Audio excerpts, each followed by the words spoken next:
खुश आमदीद।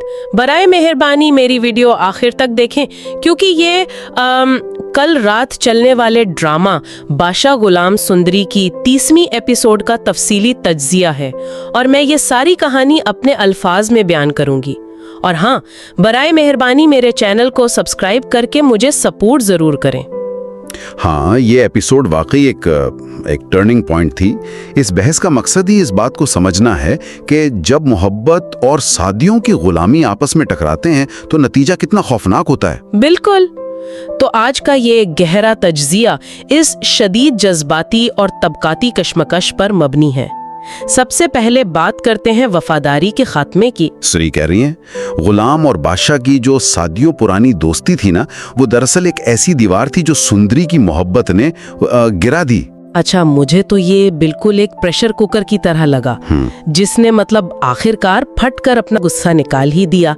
गुलाम ने जिस तरह बादशाह के दिए हुए एहसानात और कपड़े तक वापस कर दिए, वो बहुत हैरान कुन था। बाकी और इसमें जो लाजो का किरदार है, जब वो अपने बेटे की जान बचाने के लिए भीख मांग रही होती है, वो एक इंतहाई दर्दनाक एहसास है कि एक ही बाप के दो बेटे हैं, लेकिन निज़ाम ऐसा है कि एक आका है और एक गुलाम।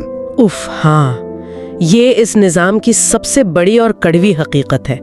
और देखे ना, एक तरफ तो बादशाह का वफादार बगावत कर चुका है और दूसरी तरफ एक और जागीरदार यानी कुर्बान अली ने उसकी अना की कीमत वसूल करना शुरू कर दी है। मतलब उसने तो तबाही मचा दी। सही बात है। कुर्बान अली ने बादशाह की तरफ से अपनी बेटी मुर्ग से शादी के इनकार पर उसकी फसलें तबाह कर दी और जानवर भी मार दिए। हाँ, क्योंकि उस दौर में यही होता था। झांझा का डर और बादशाह की जिद इस बात को जाहिर करती है कि जागीरदाराना दौर में इज्जत और बदला, ये दोनों चीजें किसी भी मंतक या लॉजिक पर हावी होती है। तो क्या बादशाह की अना खुद उसकी अपनी रियासत को जलाकर राख कर रही है? बिल्कुल ऐसा ही है। कुर्बान अली अब सिकंदर की मौत का बदला बादशाह की मुकम्मल बर्बादी से चाहता है। लेकिन इन मर्दों की अना की इस पूरी जंग के बीच में सुंदरी खामोश नहीं बैठी है। नहीं, वो बिल्कुल खामोश नहीं है। वो महल की ऊंची दीवारों से खौफजदा भी नहीं है। हाँ, वो तो एक आजाद पंछी की तरह गुलामी से सीधा इनकार करती है, जो कि बहुत हिम्मत की बात है। सही का। और इसका नतीजा हमें 31वें एपिसोड के टीजर में मिलता है। गुलाम अब सुंदरी को लेने वापस आ रहा है। ओह वाह, वाकई। हाँ, और उसका वो बयान कि लुटेरा है वो जिसका नाम बादशाह है, ये तो सीधा सीधा एक नए तूफान का पता दे रहा है। लेकिन मेरा यहाँ एक जवाबी सवाल है, क्या एक बेयारो मददगार शख्स सच में किसी जागीरदार को उसके ही मैदान में हरा सकता है? मतलब प्रैक्टिकली ये कैसे होगा? देखें, आखिर में सोचने की बात यही रह जाती है कि असली ताकत होती क्या है। क्या असली ताकत बंदूक और जमीन में होती है या उस जहनी आज़ादी में जो गुलाम ने अभी हासिल की है?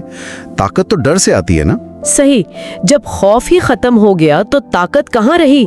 ये वाकई गौर करने वाली बात है। बिल्कुल। इस हकीकत पर सबको जरूर गौर करना चाहिए कि ज़हनी आज़ादी सबसे बड़ी ताकत होती है और जब वो मिल जाए तो सदियों की गुलामी टूट जाती है। बहुत ही बेहतरीन अंदाज में आपने ये बात समझाई। तो इस गहरे तज्जिए के साथ मैं आपके कमेंट्स का इंतजार करूंगी। बेल आइकॉन को दबाएं और अगली अपडेट तक के लिए खुदा हाफिज।